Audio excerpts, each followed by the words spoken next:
लोकसभा चुनाव के दौरान और नतीजों के बाद भी उत्तर प्रदेश का घोसी संसदीय क्षेत्र सुर्खियों में है। नरेंद्र मोदी की प्रचंड लहर के बावजूद यहां से बीएसपी प्रत्याशी अतुल राय ने जीत हासिल की। उनकी ये जीत कई मायने में अहम थी।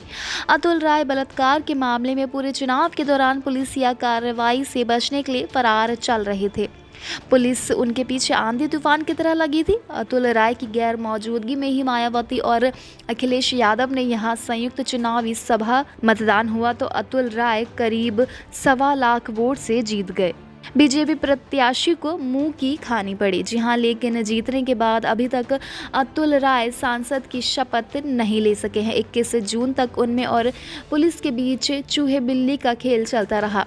जब कहीं से उन्हें राहत नहीं मिली तो उन्होंने सरेंडर किया और अभी वो सलाखों के पीछे है। सवाल ये है कि क्या अतुल राय खुद को बेकसूर साबित करके घोसी की जनता की आवाज़ बन सकेंगे या कानूनी और सियासी दांव में उनकी संसद सदस्यता रद्द होगी और घोसी के लोगों को नया प्रतिनिधि चुनना होगा।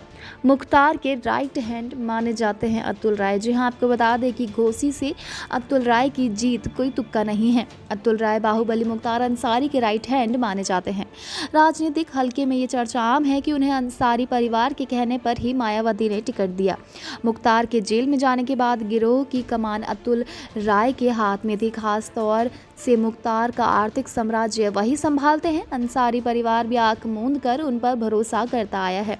इसका अंदाजा इसी बात से लगाया जा सकता है कि घोसी सीट से मुख्तार अंसारी के बेटे भी चुनाव लड़ना चाहते थे, लेकिन अंसारी परिवार ने अतुल राय को तरजीह दी, वो भी उस सीट पर जहां 3 दशक से अंसारी परिवार का दबदबा रहा है।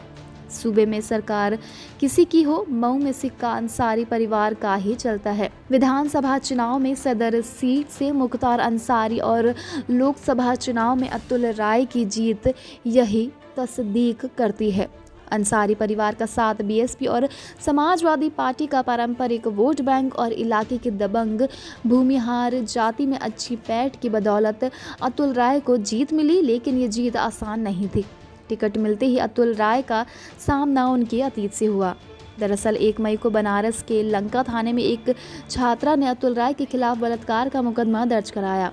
छात्रा के मुताबिक नौकरी दिलाने का झांसा देकर अतुल राय ने उसका रेप किया। मामले की भनक मिलते ही सूबे की बीजेपी सरकार ने अतुल राय के खिलाफ कार्रवाई तेज कर दी, लेकिन यहाँ किस्मत ने थोड़ा अतुल राय का साथ दिया। पुलिस उन्हें पकड़ती इससे पहले उन्होंने नामांकन कर दिया और फिर फरार हो गए।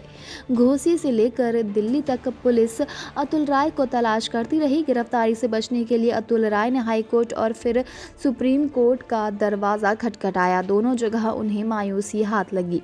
एक के बाद एक झटके खाने के बाद अतुल राय के समर्थक निराश थे, लेकिन किस्मत उनके साथ थी। लोकसभा चुनाव के नतीजे आए तो हर कोई चौंक गया। अतुल राय ने बीजेपी प्रत्याशी हरि नारायण राजभर को 1.22 लाख वोटों से हरा दिया। Subscribe to our YouTube channel and press the bell icon to get the latest updates.